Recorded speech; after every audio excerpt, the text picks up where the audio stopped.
안녕하세요. 청사녀입니다. 부자가 되기 위해서는 돈의 흐름에 대해서 잘 알고 있어야 하는데요. 기본 개념들을 숙지하는 것도 굉장히 중요합니다. 오늘은 경제뉴스에 자주 출몰하는 통화량에 관련된 내용들을 아주 쉽게 설명해 드리겠습니다. 앞선 영상들에서 말씀드렸다시피 시중은행들은 은행들의 은행이라고 할 수 있는 한국은행에 각자의 계좌를 가지고 있는데요. 이런 계좌들을 당좌계좌라고 합니다. 또한 시중은행들은 자기들 당좌계좌에 있는 금액 중 일부를 현금으로 인출할 수 있는데요. 은행이 요구하는 만큼 한국은행은 조폐국에서 돈을 찍고 발권이라는 과정을 통해서 은행에게 현금을 내어주게 됩니다. 은행은 이렇게 받은 현금을 각 지점으로 분배하고 고객들은 은행에서 현금을 찾아갈 수 있게 되는 거죠. 본원통화라고 불리우는 통화량은 앞서 설명드린 은행의 당좌계좌 잔액의 총합과 시중은행의 금고 안에 있는 모든 지폐와 동전, 그리고 국민들의 지갑 안에 들어있는 모든 지폐와 동전의 총합을 의미합니다. 본원통화를 의미하는 또 다른 용어는 하이파워드 머니인데요. 팝콘을 만들기 위한 강냉이와 같은 역할을 하기 때문입니다. 시중은행은 한국은행 당좌계좌에 예치되어 있는 금액을 기준으로 고객들에게 대출을 해줄 수 있습니다. 우리나라는 지급준 비율이 7%이기 때문에 이론적으로는 당좌계좌 예치금의 14배까지 국민들에게 대출을 해줄 수 있습니다. M1이라고 불리우는 통화는 본원통화에 요구불 예금이 포함된 금액입니다. 요구불 예금이란 수시로 입금과 출금이 가능한 예금 통장에 들어있는 돈을 말하는데요. 우리가 가장 흔하게 쓰는 통장이라고 생각하면 됩니다.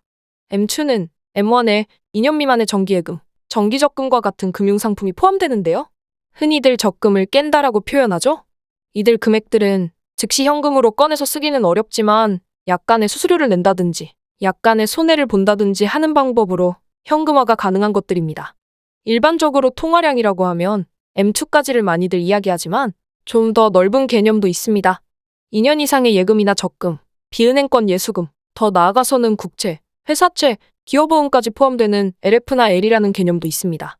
지금까지 통화량을 측정하는 기준에 대해서 알아보았는데요. 그렇다면 M0라고 할 수 있는 본원통화부터 L까지 도대체 어떤 기준으로 분류를 한 것일까요?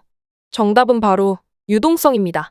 유동성이란 어떤 재화나 서비스가 다른 재화나 서비스로 전환될 수 있는 성질이라고 하는데요. 전환에 걸리는 시간이 짧고 또 전환 시 감수해야 할 손실이 적다면 유동성이 높다라고 이야기합니다. 너무 말이 어렵죠?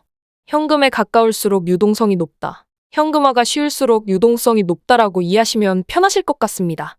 앞서 MCO에 속하는 것들 중 동전이나 지폐가 있다고 했는데요. 이들은 현금 그 자체이기 때문에 유동성이 가장 높다고 할 수 있습니다. M1에 속하는 것들 중에는 요구불예금이 있었는데요. 당장 집 앞에 ATM기를 찾아서 현금을 찾을 수 있습니다. 어렵지 않게 현금화가 가능하다는 것이죠. M2에 속하는 적금은 어떤가요? 적금을 현금화하기 위해서는 먼저 은행에 찾아가 해지 신청을 해야 합니다. 이때 수수료나 위약금을 물어야 하는 것뿐만이 아니라 즉시 현금으로 바꾸기도 어렵습니다. 은행에 따라 다르지만 하루나 이틀 정도가 소요되는 경우도 있기 때문입니다. 그래도 이 정도는 현금화가 용이한 편에 속합니다. L에 속하는 채권은 어떤가요? 만기가 10년짜리 회사채 같은 것들은 시장 상황에 따라서 매도가 굉장히 어려울 수도 있습니다. 사줄 사람이 있어야 하기 때문입니다. 그래서 돈이 엄청나게 급한 경우 원래 가격의 반값에 팔아야 겨우 팔리는 경우도 있습니다. L에도 속하지 않는 것들은 뭐가 있을까요? 고가의 희귀 우표 같은 것은 어떤가요? 구매자가 매우 국한되어 있기 때문에 현금화가 굉장히 어렵겠죠. 이런 것들은 유동성이 낮은 자산이라고 이야기할 수 있겠습니다.